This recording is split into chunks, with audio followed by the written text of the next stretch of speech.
Well, hello everyone. Welcome, welcome, welcome. I am your guide, Joan of Angels. We're here to step into the miraculous with an amazing guest today, Michael Ellegion, who is quite cosmic. You are going to love what he has to tell you about having a cosmic love affair and an intergalactic relationship. So I'm really excited to hear all about that. It's kind of, I think I might be interested too, and even how to find the love of your life, which might be off planet, guys, just so you know, in case you have been Yeah. wondering where he or she is, might be off planet. So, guys, I'm hmm Joan of Angels. Thank you for being on the show with us. If you're new to the channel, make sure you like, subscribe, and share because it helps us grow our tribe. And you can find me at joanofangels.com. All right, well, I'm going to tell you about our guest. He is actually one of the most unusual people I've ever known. And I've actually known him in the past and had some readings with him, which were phenomenal. And I think we'll talk a little bit about him. He's got an amazing perspective. He is a UFO researcher, a contactee, and author of 2 nonfiction books. Prepare for the landings about his physical contact and communications with higher dimensional human appearing light beings who are members of the Universal Guardian Alliance.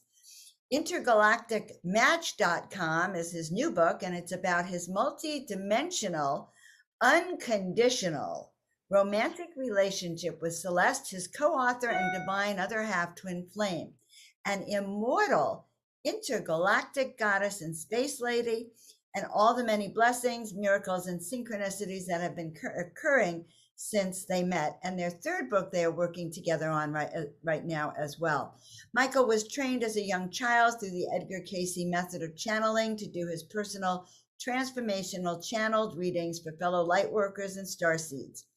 He also suggests you check out the NASA Star People characteristics list at his website, which I'll have the links below. It's www.intergalacticmatch.com, and you can find it on the links. And I actually went there to see the traits that I have, and you can also order his book there. You can also see them on the website there. So welcome, Michael. Glad to be here. And Celeste also wants to say hello to Oh, you and the audience. And well, she's like so much a part of me, part of my existence that I forget sometimes that she's not in the physical. That's how real she is. And it's been an awesome, profound, and provocative. Got to be provocative too. Journey with her since she popped into my life really officially early 2018. Well, actually, as she and I share in our book, as she and I compiled in 2020, everybody's locked down in this scamdemic crap that the cabal deep state wanted to put us through. She and I compiled over a 700-page book, intergalacticmatch.com, about us connecting. But she initially got my attention as she came in as a walk-in. I'm assuming you know what a walk-in is, where yes, I there's a do know what a soul, walk-in is. either a soul transfer or soul mergence, which she merged with this other lady, one of my soulmates. But of course, what would life be? It was all easy and not eventful. And you got to be on the edge of your seat. So, and that was a whole drama in itself because she's with another partner. And I didn't want to break up the relationship. But the whole drama, then I ended up in a homeless shelter, which was my higher self put me through. When we write a life script, just like we're going through right now, a movie, a pantomime, with the Right? cabal deep state being brought down by the White Earth Alliance, working with the Universal Guardian Alliance. So it's a movie. People need to remember, it's real, but it's still a movie that people are being put through to wake them up. But for me at that time, in early 2018, and I was in the homeless shelter, it was like the dark night of my soul in a sense. It was like being in, I can't even describe it, being in a prison in a way compared to I'm very sovereign. I'm very, charge of my destiny, and to be in that kind of place. But it brought me in touch with what I call unbearable compassion, going through it. So Unbearable compassion. yeah, and Kuan Yin, Master Kuan Yin talks a lot about that. And I'm sitting there in the dark, little cold concrete floor, and the negative forces were attacking me severely because when Celeste linked with me, when she came in as a walk-in, I was born without the cosmic amnesia veils anyway. And I have all this memory. Well, when Celeste and I came together briefly, and her in that other body, I flashback with her, being with her in these gigantic rainbow crystal temples during the tantric oracle temples in the early golden age of Lemuria. It was total paradise, and I'm totally blissed out with her. And it makes the Indian tantra temples look like nothing. So it's like, and they're built over these vortex. But so I'm in total ecstasy. The nirvanic ecstasy grid was anchored on the earth at that time, which the negative force was later destroyed and brought in the matrix to keep us stuck in misery and pain, produce all kinds of illusions, stuff like that. So they got really angry because they didn't think anyone would ever be able to remember that exquisite ecstasy of interaction, because that's like when you're closest to divine creation is when you're with your other half in that kind of intense or state of ecstasy.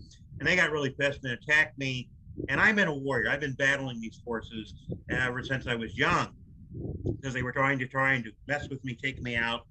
And of course, later, after Celeste connected with me, and I look back on my life, and I was one of the chapters in my book where it's titled Celeste Rides Shotgun against the Cabal. She was protecting me. The Cabal tried to off me hundreds of times, literally. In the 80s and 90s, and it was in the 80s that I connected with Q Intelligence. Okay, so you talk about the Cabal after you in your first book, because and other members of the Campbell's Alphabet Soup agencies, and all these Alphabet Soup, all these two agencies, three-letter agencies. And but I met guys that were part of the early White Hat alliances when they were forming. These were higher beings than Earth embodiment, and they had come. These higher beings, while they were on the Merkaba lightship. Many of us, like myself, some of us were from the future, actually, who programmed ourselves to deprogram ourselves. And these guys that went into the dark side, infiltrated it, programmed to deprogram and break out of that, took on the karma, and form the White Hat Alliance, the Earth Alliance, to take down the Cabal. Change the timeline, in fact. But when Celeste connected with me, and it was the most profound, unbelievable journey. Now, the way she initially appeared is very, very much, very accurately as Ariel Alley, who's a very talented psychic clairvoyant artist. And he's now going to be, since I had him do the image of Celeste, you go to our website, intergalacticmatch.com, in the About section, you'll see an image of her. And I have her on the wall, blown up 3 feet tall. And I always pay homage to my goddess when I'm coming and going out the doorway, and because she's so gorgeous, of course, but it's of course her inner beauty, and I have a little saying: I'm blissed and blessed by Celeste. I'm going to copyright that saying, because really I'm in total bliss out like now, right? I'm just doing, she's around me 24/7 basically. And even though she's on the etheric, I told her more than once, I said, because in metaphysics, we know we have more than one soulmate, but we only have one twin flame, one twin soulmate to another half. And he told her I would rather be with her on the etheric, her etherically with me, than with a physical soulmate. That's how intensely fulfilling it is. So what Ariel, the artist, has done, he's specializing in doing the twin flame higher being of the volunteers, the boots on the ground, those of us who are down here on missions. And so he's really very talented at doing that. So there's a little protocol to do, and I even wrote up initially there was no real handbook, instruction manual. How do you have a multidimensional relationship, romantic relationship, and interface with your other half? Now, that's really right. I want to know about that. How do you do that? Come up with some protocols, which I don't really have time too much to go into. It's kind of in depth, but it's a way for you to connect romantically, intimately, really, with your other half and experience this exquisite interaction, total and bliss out. So I have this little thing I send, which goes into all the protocols that will help, and everything from dietary, meditation, everything, because in this society, from all the crap in the foods, the GMOs, from the fluoride in the toothpaste, from the everything you can imagine, GMOs, it's designed to numb and dumb you out. Right. And I have this thing about, you're either treating your body like a temple, or you're treating it like a cesspool, like the Cabal deep state, a swamp. Right. And the body can be like that too. So if you treat your body like a temple, and I'm very, very strict on what I put into my temple, that helps you fine tune and connect with your beloved, your other half. And of course, they're standing by out there. And when it became clear to me what Celeste and I were going to be doing on our mission, it was totally mind blowing in a way, because she's a member of a group called the Love Ops, Special Forces of Romantic Love. Okay, I love that. Can you say that slowly again? She's part of the Love Ops, the Love Special Ops. Forces of Romantic Love. Okay. And Celeste is a universal matchmaker. One of her great passions, besides being with me, is to help hook up other twin flame couples and help you connect. So these protocols, one of the important things to do is get Ariel, do an illustration of your other half. And then you blow that illustration up 3 feet tall, laminate it, tape it on the wall, where you wake up in the morning, you see her, see him, and then before you go to sleep. And that helps, kind of creates a vortex. You know, it's like I feel all this love. And the other thing is, one of the protocols is, well, I bought a couple new pillows, and most people don't treat their pillows adequately. They let their pillows get dirty, but you need to once a month put it in the highest temperature in the dryer to sterilize it. And also I invested in some organic sheets. These are organic cotton sheets. There's a store here in Sarasota, and it's very subtle. There's no sprays. I know that's kind of, but I could feel, I'm very sensitive. I could feel the difference by having these wonderful sheets. And this is a queen size bed. So, you know, all I can say is, and of course, Celeste and I, this is kind of like our private rainbow crystal tantric oracle temple. We spend most of our time. I just find I like being here in the apartment with her and blissing out with her rather than going out. And now I do a lot of power walking. I do yoga, exercise, and everything. But when I'm with her, it's like we kind of like time travel back to the tantric temples. And what gets me is when these people talk about fantasizing, traveling in time. Why do they want to go back to some war or violence? Why not go back to tantric temples and bliss out? You know, why would you want to go? If there's, I mean, really, give me a break. You know, people are so indoctrinated into violence and pain by the cabal, they have forgotten about being sovereign and choosing your reality. In fact, when Celeste and I hooked up 2018, she and I, with our energy, manifested, and they had not existed prior to the moment, dozens of romantic lifetimes that had never existed. Well, once we did that, it was as if they always existed. Now that freaked the cabal out, because here, these romantic, powerful romantic lives counteracting all the loosh, and we were helping creating a kind of helping the timeline change become a lot more anchored in and anchoring the nirvanic extra grid. That's why the negative force was so pissed off, because of what she and I were doing. And then it was, and so it's just profound, as we share in our book.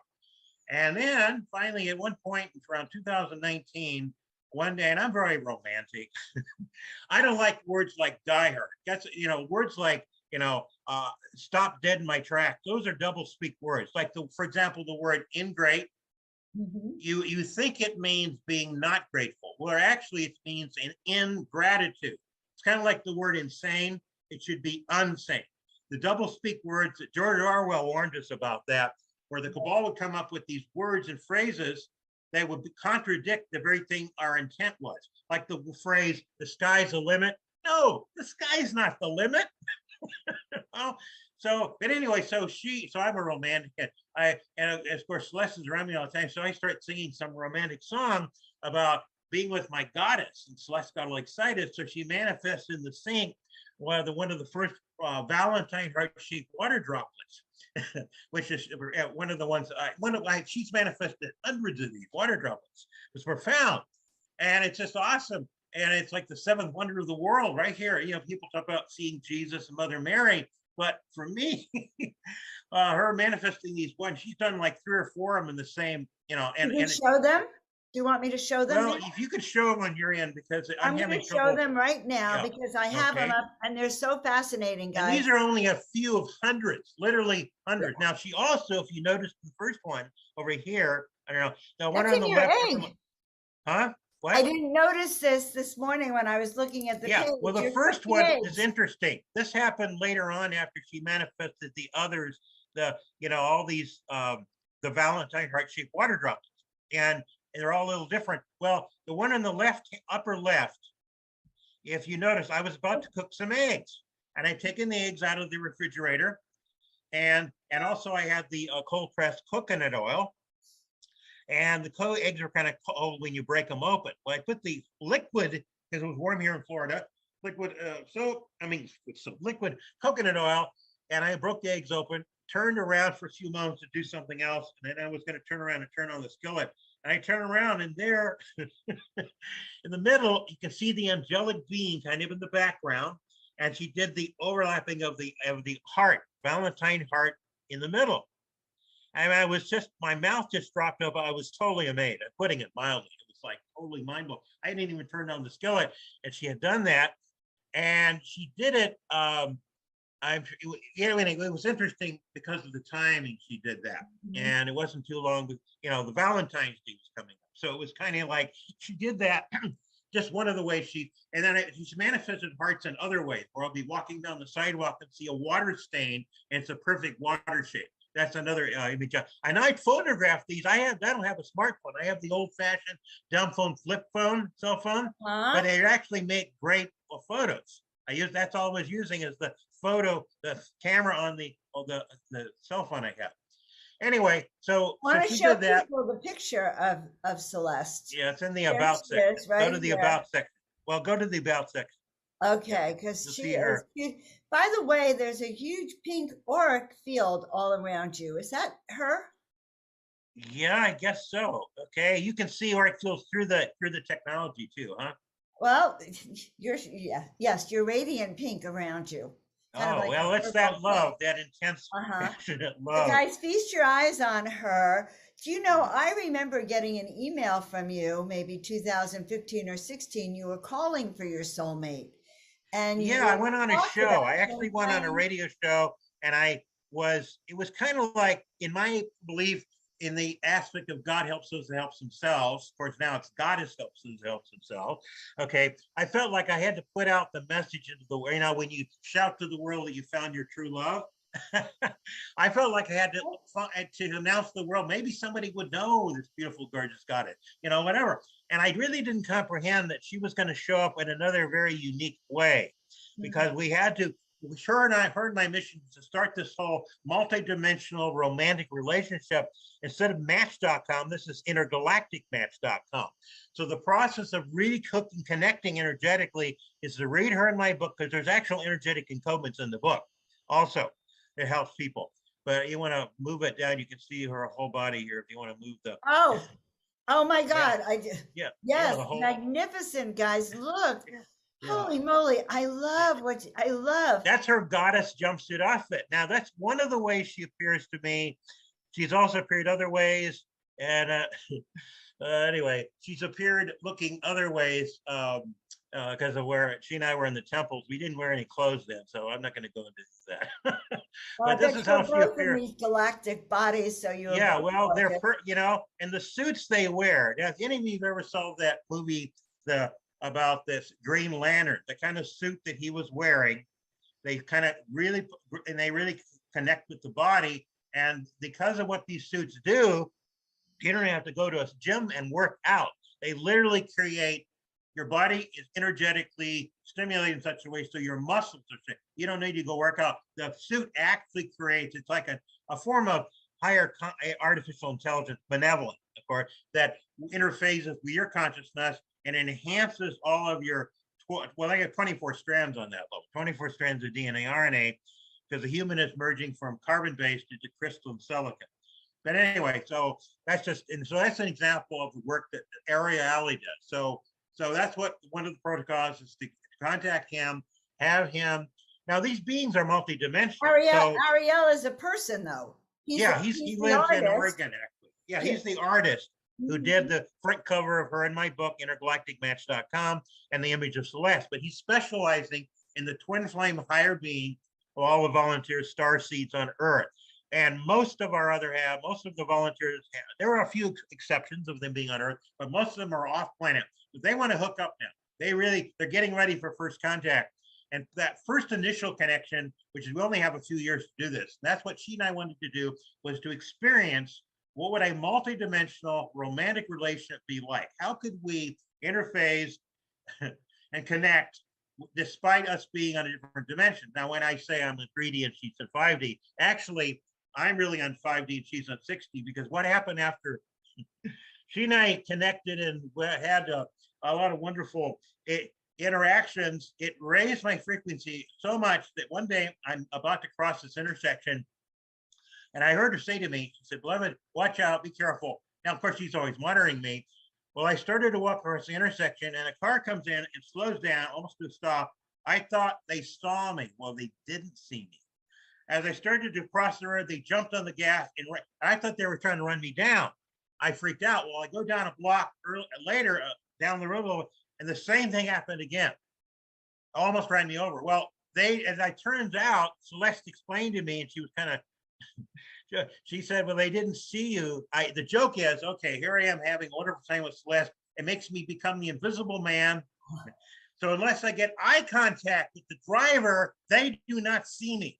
My energy is so high after being intimate with my beloved. Literally, my energy is so high. So what the joke is, oh yeah, I become the invisible man, but I'm willing to take that risk.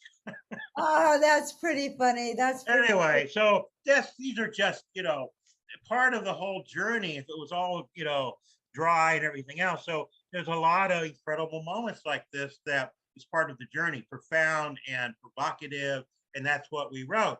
And then, of course, the collective script is the Earth Alliance. For having written this movie, this pantomime, they've already taken on the cabal, but they're letting things play out.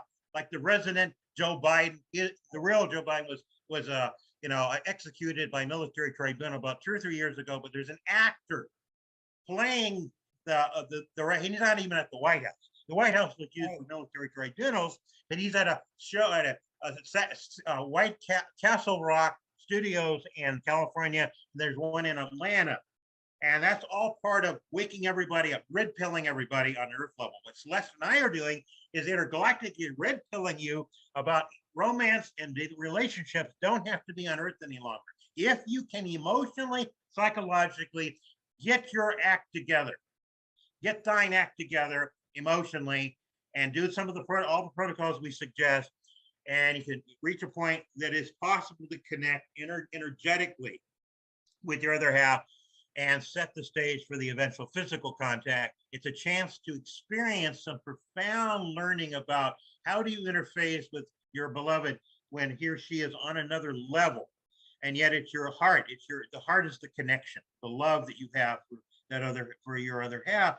And what they do, I mean, I'm just totally blissed and blessed by Celeste all the time. And it's a profound journey, and to be able to share that with everyone else, it's incredible. So I guess we're looking for love in all the wrong places then. That's interesting. Yeah, that song, Looking for Love in All the Wrong Places. Well, Earth can be kind of the wrong place too. There's a rare exceptions of some fall into star people. Twin flames hooking up, but the majority, 99.9% of the volunteers are separated with their other half off planet. Now, and if the old channeling information had come out years ago about how when the time came for first contact, there would be these what's the word? I'm trying to think of there was a word they used, or they would be like a guide for you, a mentor. Well, they were really referring to your other half. Mm-hmm. When the first contact happens, the ships that would be coming now, because first they're going to decloak. If you were to see them all decloak now, there would be hardly any sky. That's how many ships are up there, Lightships in the Federation, or in Universal Guardian Alliance, very closely monitoring. If we were able to see it, Michael, we would see the sky just filled with those ships. Totally, no sky at all. That's how thick with ships, and they've cleaned out all the dark ones. All the ones that basically either align with the light or they're being recycled through the Godhead. Basically, it's toast for them now. Do you see a false UFO flag? Well, that's been talked about. The cabal has tried all kinds of things. They had originally had Project Blue Beam technology, which is in the hands of the Alliance. Now, if it happens, here's what I've been told, and it corresponds with other sources too of intel that I have, that there is going to be an event coming here shortly. Now, some feel it could be a false nuclear war scenario or a false alien invasion scenario where humanity will really think it's actually going to happen. Right. Now, if they do the nuclear war thing, this is another part of the wake up, part of the movie. Since Ashtar manifested when I was 9 years of age, when I was watching President Kennedy's news conference on the Cuban Missile Crisis on the little black and white TV, and all of a sudden Ashtar popped into the room, and he's looking at me and reintroduced himself to me and told me that they were not going to allow nuclear war. It was against Federation policy, and that all their ships were coming down over military bases and shutting down all the missiles. Well, sure enough, years later, I meet all these whistleblowers, Right. and they were telling me about watching the ships come down, hover, and shot down the missiles. So I'm getting all this confirmation as years have gone by. Yeah. So that is very, very interesting, because I was, I'm aware of that too, that they shut it down. So, but I Yeah. also am aware that there's supposed to be an event that's going to bring humanity to its knees. Yes, Oh, it's going to be the unquote. ultimate test. Mhm. And that's the thing too. If you can come from what I call compassionate detachment, where you are in touch, really, your heart and your mind are really aligned. And this is the whole thing. One of these animal water droplets that Celeste manifested for me. She manifested rabbits several times, and one of them was, and I have a little saying. I went down the wormhole and up the rabbit hole. I have it kind of turned around, and a lot of people have to go through a lot of rabbit holes. And she did one rabbit with an exclamation mark. She said, that's because a lot of people, and then she shot another one. The rabbit's just laying there, relaxed. And that represents those of us who are out of fear. There's no fear because we know it's all a movie. And divine creation, God, Goddess. To me, it isn't masked old man with a long beard, but God, Goddess, divine masculine, divine feminine force, really, Father, Mother, God energy. And we have to realize that if you go back to the Council of Nicaea, where they took the 777 books and they only referred to 66 of them, these sexually repressed, corrupt priests, that really they were projecting on everyone else their inability to find balance in their life. And there they have the cabal, politicians and bureaucrats with them. Oh, we'll use this. And even the 66 books, they only use a little bit of it. And so, it really irks me when I hear, religious, very sincere religious people, and they talk about being God-fearing. My thing is, I'm God-loving and God-respecting, but how can you fear something that's benevolent? People have to get out of this brimstone and fire, but open up to the realization divine creation is within us, at the same time exists everywhere simultaneously. And we're going through a profound transformation of being because as of last year, when members of the Earth Alliance went to the meeting on Jupiter, where they are now allowing us, we're becoming junior league members of the Federation for the first time since they're lifting the quarantine a little bit. They're altering the laws of non-interference, the prime directive a little bit, because the Alliance and humanity is waking up. So it shows higher forces that they can now start to interface by allowing some relationship situations to begin, and people who are really ready got their emotional, physical, psychological essence in balance. Along with other aspects, then it's possible to have this interface. You mean to have an interface with your cosmic twin flame? Yes. So, but you have to do the work first. What you're definitely saying is one has to actually open up their pineal gland, change their diet so that you're in a higher frequency vibration, and you're saying also it's critical to get your painting of your twin flame. Illustration that's the Ariel does. Yeah, it's a number of protocols. It requires, and because in this society, people have what I call microwave consciousness, where they want everything right now. Put it in the microwave, of course, kills all the nuclear value anyway. They want it right now. They're not willing to wait. People have to get into patience and faith are two very important qualities. Having faith, everything's going to be okay, and having patience enough. The divine creation is going to give you this more than a wonderful opportunity if you'll just be patient. And I know it's difficult, for me, because I'm not living with Earth family, I'm with Celeste. I'm not dealing with a lot of that kind of, my parents were, they were very enlightened, but I didn't feel the connection as with my extended cosmic family, star family out there. And I feel, very connected with Ashtar and all these beings that are part of my, direct solar cosmic family. And so we have Celeste. It's like I feel so so appreciative. I tell her all the time how appreciative I am for her being in my life and how profound it is. I don't take it for granted. I think that a lot of times people, because they're caught up in all the hustle, bustle, and in the stress of everything, and they have families, so they don't often have time to, like Celeste and I have a lot of time to experience what we're experiencing on this profound journey. So I think divine creation all the time. I think Celeste, and for what I have the incredible opportunity to experience, and then to provide an opportunity for others to experience it. So you mentioned that Celeste herself is a matchmaker. Yeah. So what does she do? How does she do that? Or she just helps everyone? She helps to. She loves it when people call on her. Like I have a number of people now, women specifically, have told me that she's come around them. There's a couple in Australia that were actually my parents in the past time, and she comes around them a lot. And then there's a few other women too that she's felt their Celeste come around. She loves to be called upon. She, like most higher beings, she can be in a million places simultaneously. We're multidimensional. And I kind of remember what that's like to be in many places simultaneously. It's hard to explain to somebody with three-dimensional concepts what that kind of state of being is. It's as natural as your breathing, beating of your heart. It's part of the reality that we existed in before we came here. I mean, a lot of us are from the future too. Our future multidimensional self merged with our present self and altered the timeline, because the original timeline, only a third of humanity survived.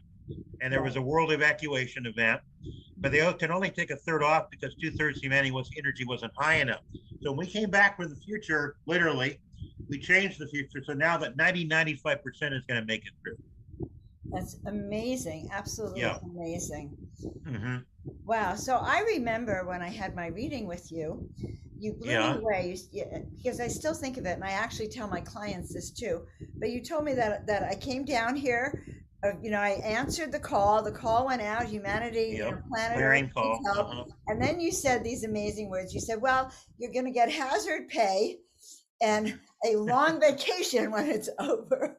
Yeah, well, it is true. And they've always said to me 2 or 3 weeks of Earth time, which can be like months or years up, because time is totally different in higher dimensions. But now, of course, some things have shifted where now the med beds, rejuvenation chamber, and the replicators are going to start being made available sometime over the next year or so. I've heard different intel sources say, but they're using a lot of them right now for the children that they've taken out of the underground dumps. That's a horrendous thing. Right. A lot of people cannot accept that millions of children were kidnapped for horrendous satanic things. And people need to get their head out of the sand and acknowledge these crimes so that never again will they be allowed to occur. Well, people need to get their head out of the sand and acknowledge that, yes, the world around us are, quote, the people who are supposed to respect us and uplift humanity are not. Yeah, 90% of Hollywood has been cleaned out. They were all taken to Gitmo, sentenced, most of them.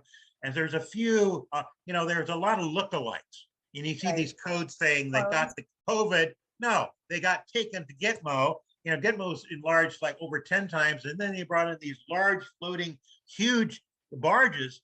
And there's like hundreds of thousands of cabal members there or are getting ready to be sentenced. That's what's going on right now. So I've heard this, and I knew this. Well, I've heard this. Yeah. But, I think it's so disconcerting when you read the news, and there they are staring. Well, you don't listen to the mainstream fake news, news. Now they're coming out with the monkey. I mean, give me a break. A monkey's uncle. Okay, monkeys. Don't even say it. Don't even say it. Yeah, I know. It's all made up crap, and I mean, give me a break. People are still believing it. People are walking around. Well, the cabal they're in panic mode to such a point they could never imagine that they were going to be stopped. See, that's what's happened. But people have to go through the final pantomime movie and be red pilled because people are still in fear or believe the crap that they believe. They have to come out of that. And if they can't, well, then that. But I feel that 95% is going to make it through. With this event, that's going to bring us to our knees. Yeah. Mm-hmm. But if we're prepared and we're already centered, and maybe we can have our cosmic love twin flame with us. Yes. I'm going to reach out to Celeste. You just, Yeah. Well, Celeste, you hear well, me? she will help, but see what the main thing to do is to contact Ariel and have him do an illustration of your other half. Okay. Mhm. So that's and then this, if you read her Celeste in my book, that kind of gives you some physiological kind of background so that you can kind of get your head into a little more into the state of mind, the state of being that allows you to energetically draw your other half to you. Uh, it's interesting because when I'm talking to you, I feel like I feel his energy coming in. All right, now, where people don't realize how excited they are to have this interface. I mean, to connect while you're on Earth and have your other half connect with you energetically. And because people's concepts of dating and romance and all that is so limited, and like the song trying to find love in all the wrong places. And Right. because we were quarantined here on Earth. Now the quarantine's been lifted. So now this becomes a reality for those that are willing to do the little protocols and do the things that are necessary. Then you can have this profound romantic, incredibly fulfilling experience. And you don't miss like a physical partner? Well, with the protocols that you do, it makes it so you can transcend dimensional realms where, like when I hug this pillow here, and people often say, well, it feels kind of tough when you hug a pillow. Not like this. Okay. And I feel her coming to, and I feel her, I mean, it's total bliss out, Oh with my her. goodness. I really feel you shared a really intimate detail. Well, I did, but I'm trying to keep it, I'm I'm trying to respecting make it. it, keep it sacred, but still be, to say, just to get a glimpse of how profound, incredible, fulfilling it can be when you're opening your heart and you're always, calling on the great I am that I'm Christ's presence to be with you. It's not possible for negative astral entities to pretend to be a higher being, first of all. When you have your energy in alignment with divine creation and you're invoking divine will all the time, and one of the techniques I teach is the cosmic color meditation. Now, this was taught in the ancient Lemurian temples where the couples would sit, and of course, then they were in what's called the Shiva Shakti lotus position, which is a very tantric position. Well, but still, they would evoke these colors, and it would anchor the pneumatic ecstasy grid. And the entire temple, of course, was living crystal. It was like living crystal. People hard to understand why that. It's like you touch it and it feels alive. Just like the suits you wear off planet, they feel Right. alive. Okay, so everything is energetically designed to enhance your energy and to enhance the exquisite ecstasy that you're feeling. Because the herbs they would eat, ingest, the exercises they would do, created this profound transformational intimacy. It's the only way I can describe it. And where you can spend days and weeks literally having orgasmic experience beyond anything most humans. In fact, I'm going to say it's true. There's only a few 100,000 couples on planet Earth out of 7-8 billion who've ever experienced that even barely experienced that kind of thing that Celeste and Ariel. Wow. So you're saying you could feel my cosmic twin flame? Yeah, he's coming in. I can feel him kind of reaching out to you. And I mean, well, it's kind of like a prelude to connect. He's kind of like, if you tune in and you meditate on him, I think you'll start feeling his presence. But when Ariel sends you a little questionnaire, and actually, because these higher beings are multidimensional, the higher beings want you to, it's kind of like when women on Earth, when they're with their partner and they take them out for shopping and say, I'm going to buy you some clothes. Well, in a higher level, they want you to be a part of choosing what does their outfit look like. I know this sounds a little strange, but no, they want you to feel like you're a part of that connection. Women like that a lot anyway. So to say you get to choose, even though Celeste looks like this a lot of time, and she also, here's other ways too. It was like you're going to have an image you're going to have on the wall for a number of years, maybe. So you want to be able to know that which your other half is dressed as, is going to have the color tone that would be your favorite color tone, because can change their appearance. They can change. They're multidimensional, so they want you to feel satisfied with that image. Now I know it's really an interesting concept, but No, I it's true. get it. It allows you to be a part of it. participating in creating the energetic connection. Okay. And when you blow the image up 3 feet tall on the wall, laminate it, tape it, I mean, and all I could say is, yeah, you'll be very happy with, as it becomes a portal, becomes an energy for him to come through. And only he and no other being, because it's his energy. In his case, Celeste, it's only Celeste that can come through. I And energy. understand. I understand Yeah. because I paint art that energies come through and beings come through. So Yeah. I understand being a paintbrush to feel that energy. Right. And kind of, I'm hearing that I might pick up my pen and paper and make some images and see what starts to come through when I'm meditating. Yeah, you can do that too. And then what Ariel does, because Ariel, there is kind of encodements in the image that he does as well. It's hard to describe. He's very, very talented, and he just has this incredible ability to see interdimensionally, you know, and to pick up. But the questionnaire helps him kind of get a little more fine-tuned to some of the details that will manifest in the illustration. Okay, so maybe you can send that to me later, and I can also post his information or her information. Well, it's in my website. It's less than my website. Perfect, And in the about section, the about at the bottom, there's a contact information for get hold of Ariel. Okay, perfect. Illustration. Yeah. All right. So now I have another question then, two other questions. So you mentioned kind of like you're like an intergalactic twin flame agency match. Well, she is a part of the Love Ops, Special Forces of Romantic Love, is what they're calling this, which is part of the Universal Garden Alliance, part of the Federation of Light, that is wanting to hook up the couples. So start the process with a few of us that are willing to go where no person has gone before. The start, you know, which is interesting. You know that Gene Roddenberry was not the originator of Star Trek. A lot of people don't know that. I thought I had read that he got Jacques Drapier, who had experiences during World War II, when his other half, another immortal goddess, on a light ship, came down and he was flying along flight sergeant, and his plane got zapped with a green beam, turquoise green beam, and he was never the same. Now he's a French guy. All of a sudden, he has no interest in dating any other women. Now, can you imagine, French guy not interested? Yeah, she's just gorgeous. You know, he did a 3-dimensional. He was an artist too. He did all these images from the Akashic records and about when he first came to Earth. And he had a 3-dimensional image, looked kind of like Isis. Her image was very much like Isis, and he had it on the wall. And then she came down also later on as a walk-in for a few years in a much younger body, and they had a really awesome time. But she had to go back, and he was getting on in years lifetime. It was back in 1980 when I met him, sharing the story how Gene Roddenberry sent a couple script writers. And I have a whole chapter in the book. It's less in my book about that. And then another famous contactee named George Van Tassel. Oh, yeah. Was the first person to channel Ashtar. First person to channel Ashtar, July 18, 1952. And Ashtar started coming around me a lot more. And then he was, of course, the one who became the main one for the missions of helping tune the light workers into their mission. That's been an interesting journey. I live right near Giant Rock.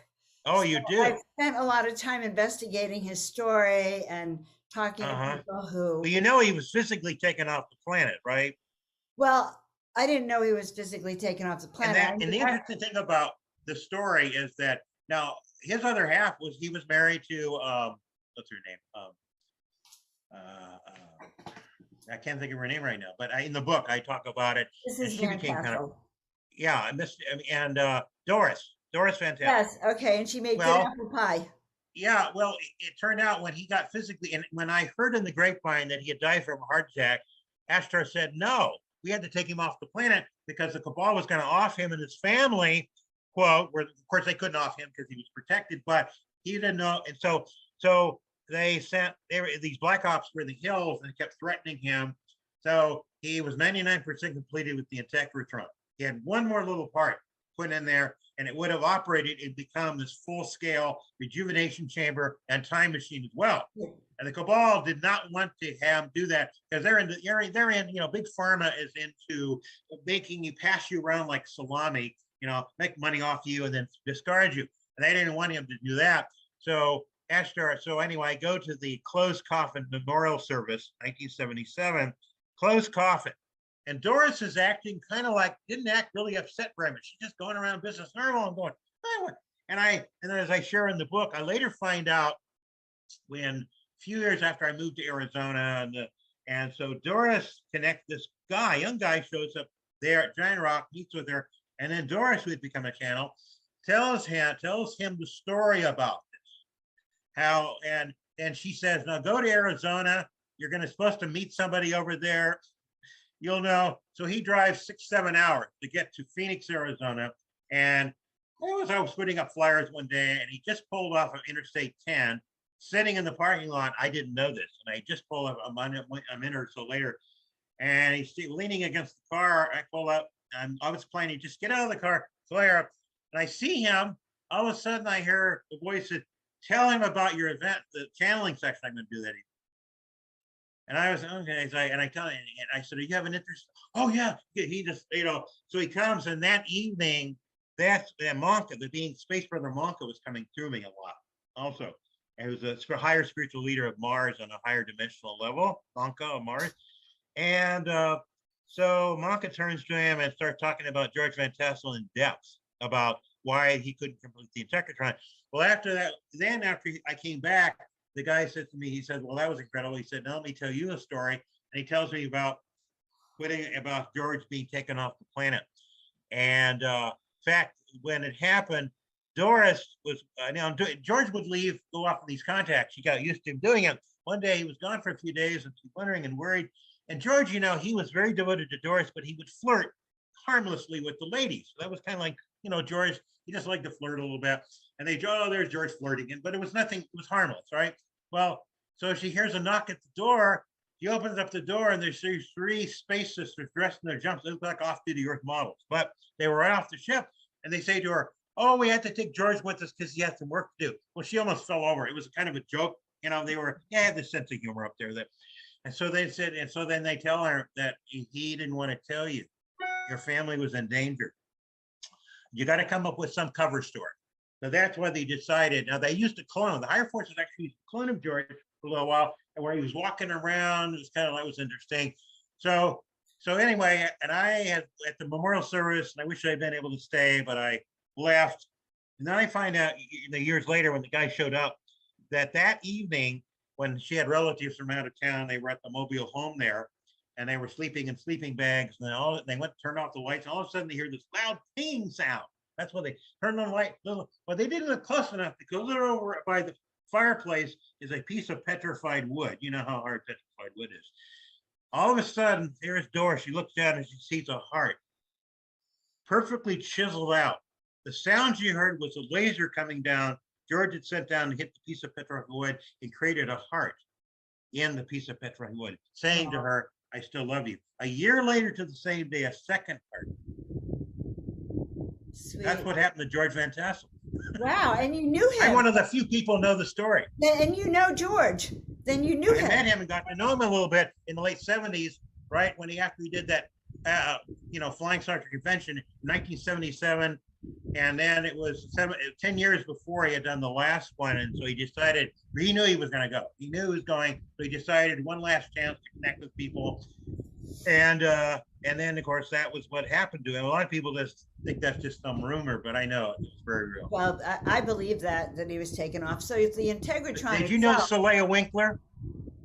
What was that? Did you know Solea Winkler? No. Yeah, she was the one. If you go into the event section, you'll see some of the images that Solea Winkler did. She was famous for her large portraits of the different space brothers, human appearing beings, and ascended masters. In fact, she started her career when she was working at Walt Disney Studios.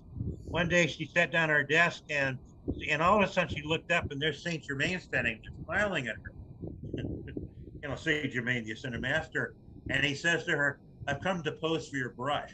Saint Germain had kind of because he was famous for having appeared before when our forefathers had written the Declaration of Independence, but they hadn't signed it. He appeared on the balcony, gave this 4-minute speech and said, gentlemen, sign that document. And then when they wrote the Constitution, they hadn't signed it, he appeared again because the negative forces were trying to make them down. You look in the back of the $2 bill, that's Saint Germain, the dude with the hat on. That's Saint Germain. He appeared to me in the 70s when telling about his trust, the Freedom Trust, which last year was the first time that it activated after hundreds of years to help the global quantum financial system start to gain momentum relative to the Nassar-Gassar system and the RV thing coming up. It's all part of working with he worked with the Asian dragon families. In fact, when Celeste manifested, one of the beings she manifested was a perfect dragon. And she said there were both benevolent and negative dragons in ancient times. Benevolent, I remember flying a dragon actually. Well, the one she manifested as benevolent represented the Asian dragon families that are working behind the scenes in Reno with the Alliance to get the, everything in alignment real soon here. The reason it's been held off a little bit because they keep, all these cabal people keep coming out of the woodwork. When they activate and test it, you can't hack into it. So the cabal's trying to do it and they can't do it. Perfect. They're going to get the voting system's going to quantum. But they had to let the whole thing play out to expose them through the 2,000 mules and and they put special watermarks on the ballots, which also verifies, the whole thing.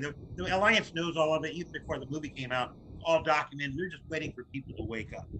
Right. And we are just holding that concept that they are going to be waking up sooner, not later. Because I want this all behind it. This has been very painful. It's like, that's what we get. I had jokingly hazard duty pay. We didn't do it for rewards, but we were dedicated this final time. Didn't want to miss it for anything in the universe, because there weren't that many bodies available. But hey, those of us part of the 144,000, we kind of had first dibs on this final body that was available to be able to be here during this historical time, as well as all the other beings who've come in and new beings who were here the first time also. Well, so it's an exciting because time. of you, I tell everyone that we are getting hazard duty pay.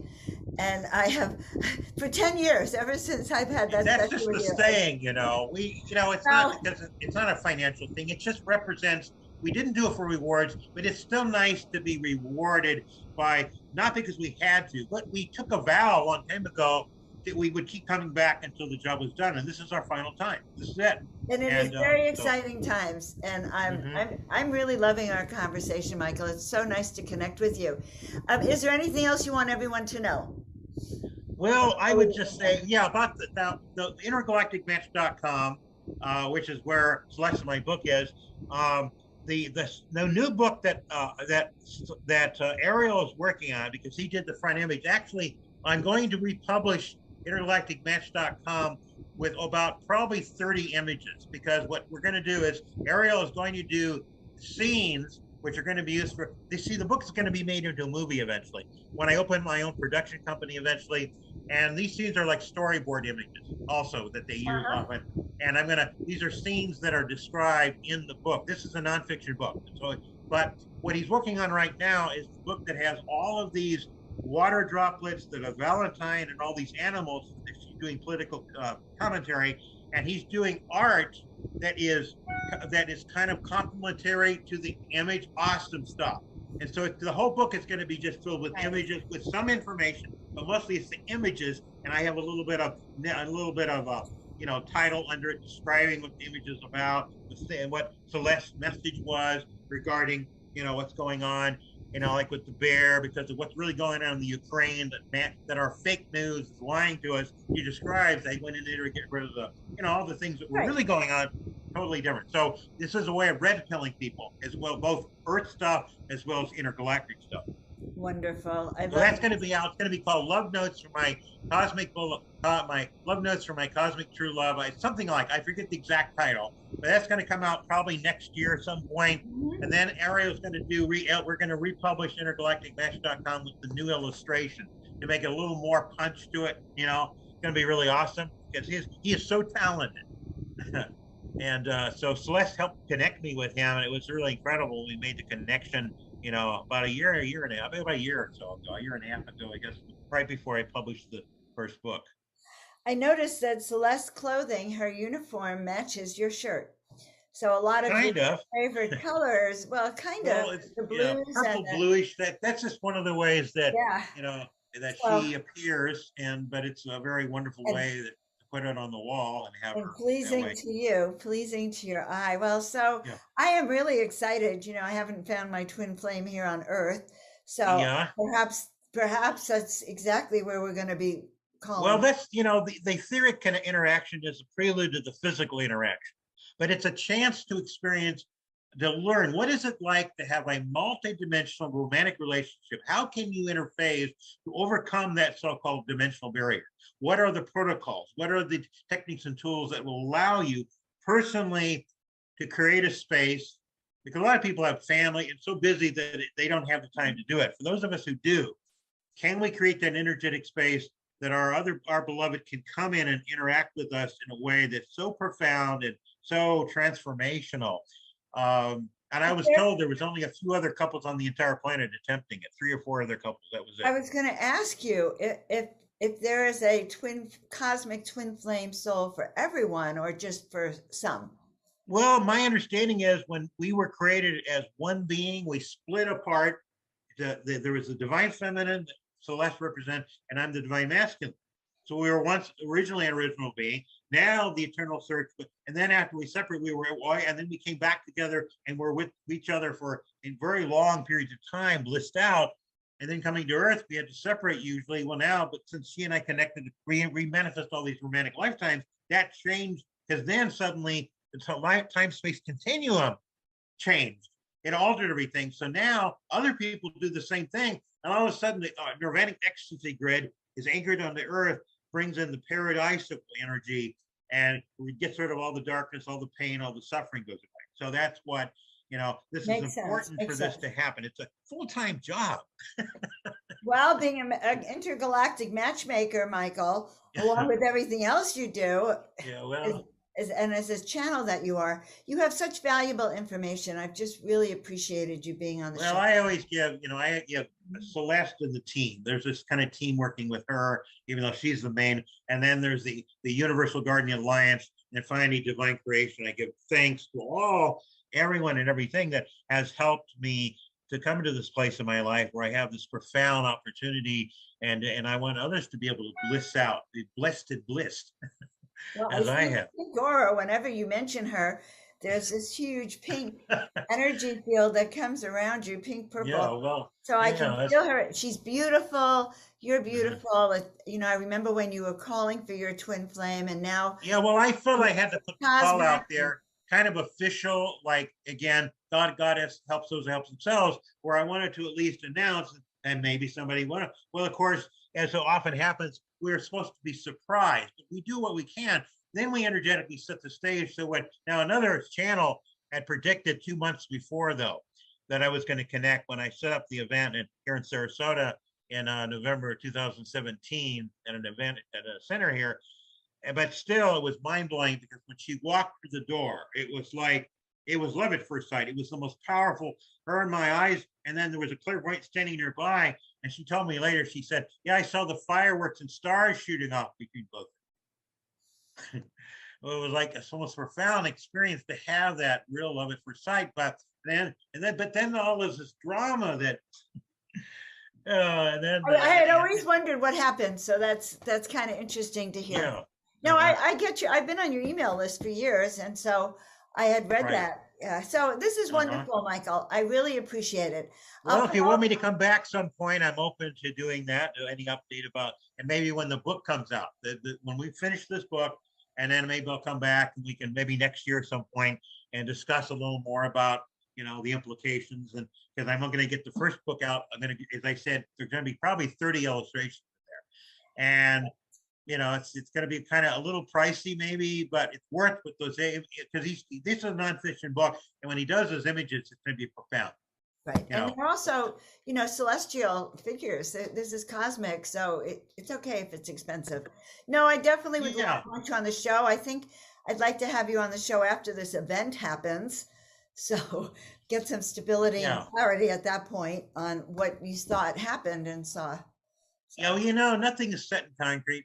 Because I have a little saying, God may change God's mind, meaning divine creation, even though there's a basic script, it's not all rigidly, we're event driven, not time driven, as many other intel sources say.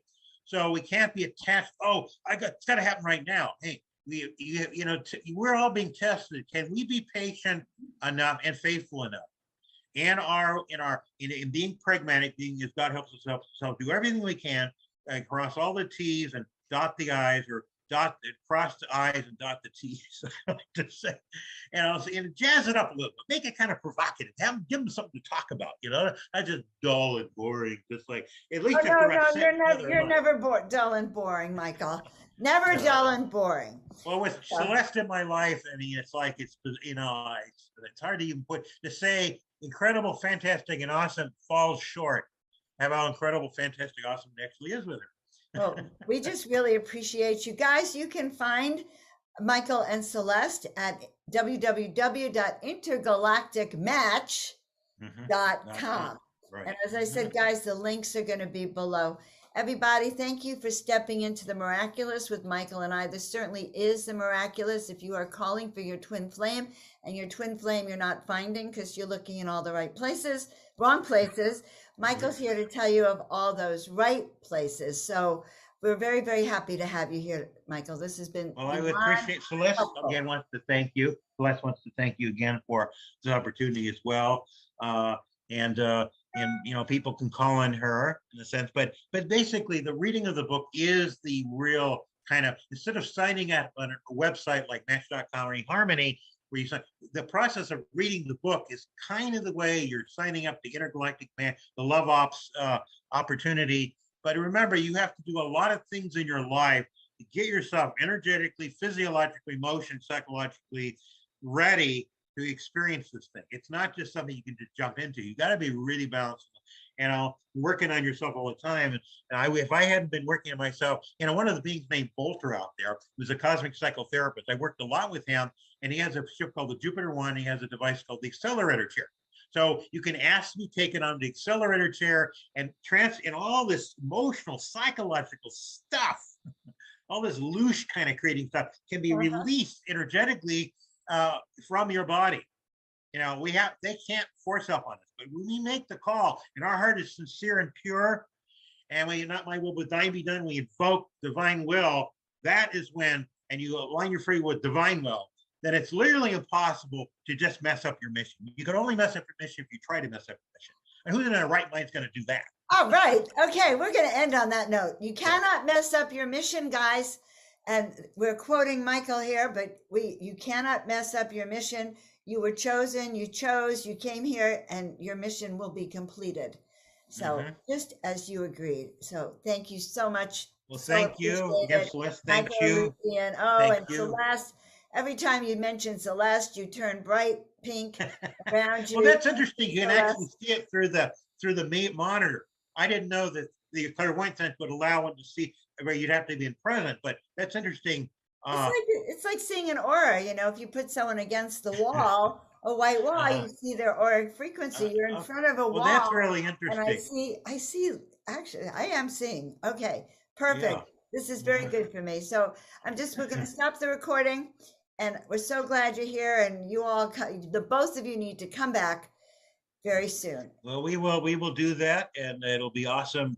What's coming up. We have so many beings who love us, who care about this planet, that if you can remember, as Joan and I were talking about, of an event coming up, it's going to happen. Something is going to test your discernment, your faith, your patience, because it's one of those red pilling moments. If you don't go through that it's almost like a planetary near-death experience. Some people might describe it, because there'll be moments when you'll wonder, and some of the intel that's going to come out may make you question some of the things that Q had come out with already. But that's because, again, it's part of the journey. It's part of from point A to point B. If other contradictory stuff comes up, because they have to do that sometimes to throw the cabal off. Some intel sometimes put out purposely that is not true, but it's designed to red pill to help you understand the seriousness of what's at stake here. Right. So we'll be seeing more of that too. Yes. Okay. Good to hear. We're prepared. All is unfolding for the highest good of all concerned. Yes. All right, Michael. We're going to have you back soon. Thank you so much.